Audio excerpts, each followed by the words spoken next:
You're listening to a 95BFM podcast. So I am Saunua Mali'i Karanina Sumio, Human Rights Commissioner. I have delegations for women's rights, under which this piece of work was conducted, looking at the use of segregation, restraint, and pepper sprays in women's prisons in Aotearoa. Oh, and what were some of the findings of this report by Dr. Sharon Shalev? Well, the findings included the fact that pepper spray was used only second to its use in the maximum prison for men. And so that was really concerning that we're using pepper spray to that extent in women's prisons. Certainly, we're finding that there were a significant number of stays in segregation units that breach the international guidelines known as the Mandela Rules for people placed in solitary confinement. So it's a controversial term, solitary confinement. Basically, it means that a person is in a cell by themselves and with very limited meaningful human contact. So they only have about an hour contact or an hour time outside their cells in any day. And that's a significant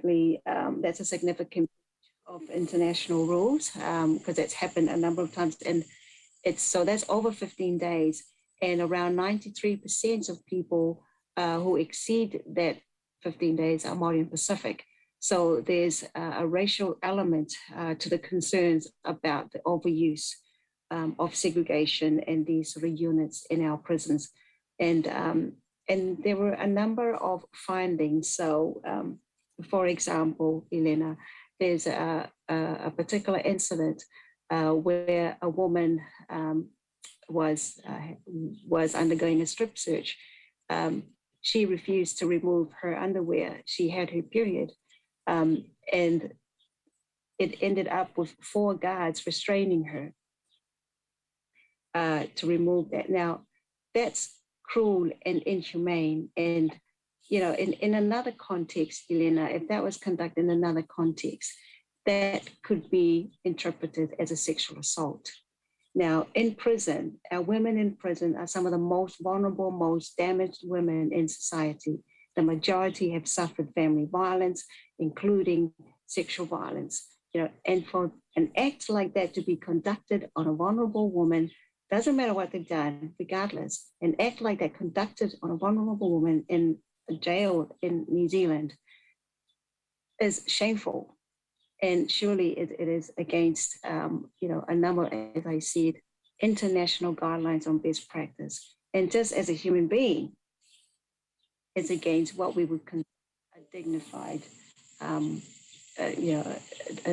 dignified treatment of someone. Prisons are public services. It's a public service. Treating a woman like that in that way is in no way or form a service that one expects. So we've got significant problems in our prisons that we need to address urgently. And this report captures, some of those stories. Remember, this is such a snapshot of some of those stories. And it is concerning the high representation of Māori and Pacific women in those days that are beyond 15 limited days in solitary confinement is significant.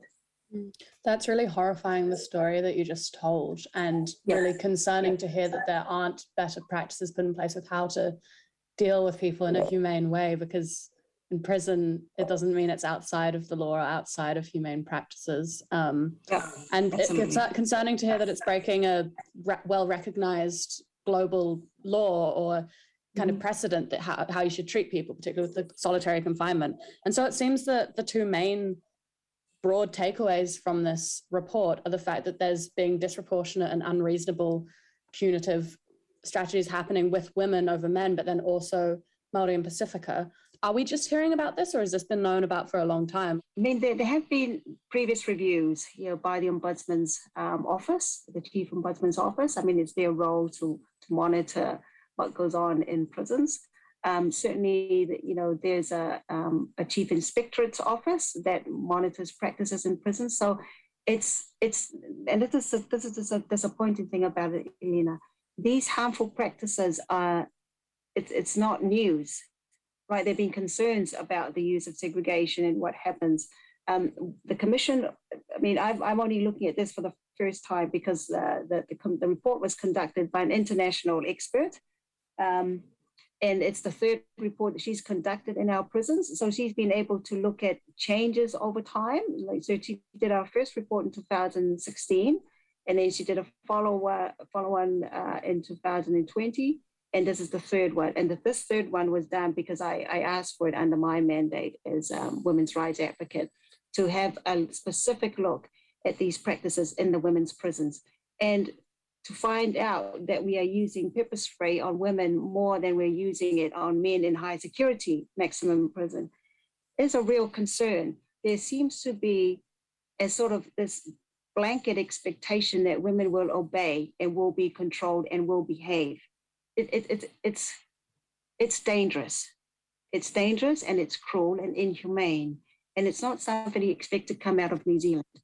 So we do need to address it. We do need to look at it now. Certainly there's outrage from our Māori wahine, our Māori communities about it, and the government have to listen. And it's really important to have the space here, Elena, to reach our young people, because it's not something that we talk about all the time. It's in the news all the time. And, you know, if we just think, if that was our mum, our sister, our grandmother, because the people in prison, our mothers, their grandmothers, their sisters, their aunties, you know, if that was one of ours, how would we feel if we knew that that was happening? But no one would know. No one would ever know that these things are happening if it wasn't for reports like this. So it's not news to corrections. They've got a strategy that's calling on more specialist training, you know, that recognizes the fact that the majority of women in prisons are severely damaged. They've got mental health issues. They've got dependence issues. So, you know, we need much better from our prisons. Prisons, they are public services. We are paying for that service. We expect the best. We expect dignity to be upheld, regardless of what the woman did to get there. When they're in there, they still have human rights, as you say, Leonard. They still have their human rights to be live free from violence and discrimination and all of those things. And those rights appear to be put aside when we look at some of the practices that are occurring in these units. And so what recommendations did the report suggest in response to this findings, particularly looking at these things that the report is focusing on, such as the pepper spray? One significant one is she's calling for the end of the use of pepper spray. That is something corrections have decided that they will continue to use, but we will call for the use for the stop of the use of the pepper spray. I mean, what I'm hearing from Māori wahine is just stop using segregation units.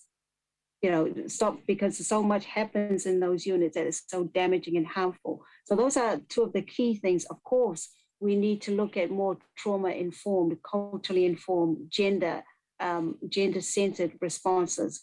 We need to do it, but that's already been recognized by corrections, and they say that is what they're doing.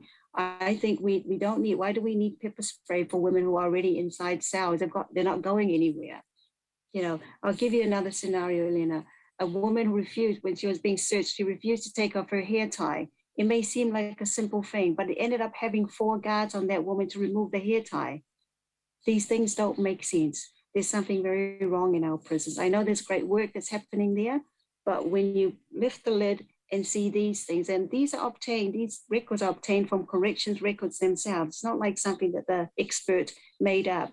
He's read them from the records there. And no one's alarmed. Well, we should be alarmed. As a public, we should be alarmed that this is happening. Mm. Yeah, no, you make a good point. I mean, it's as reality, we are all paying for it, and it is a public service, and these are family members, these are people's mothers, you know. I'm not sure whether the previous reports also contain the same kind of stories. I assume they probably did, but I hope this one does have some kind of impact. Was there anything else that you wanted to add? No, I think the previous reports, because this looked deeper into what was actually happening, we didn't realize how cruel and how inhumane these practices were until we took this deeper dive. And so now that we do, you can't unsee it, Elena. And we need as many people to come out and support the call to stop the pepper spray, to stop the use of segregation.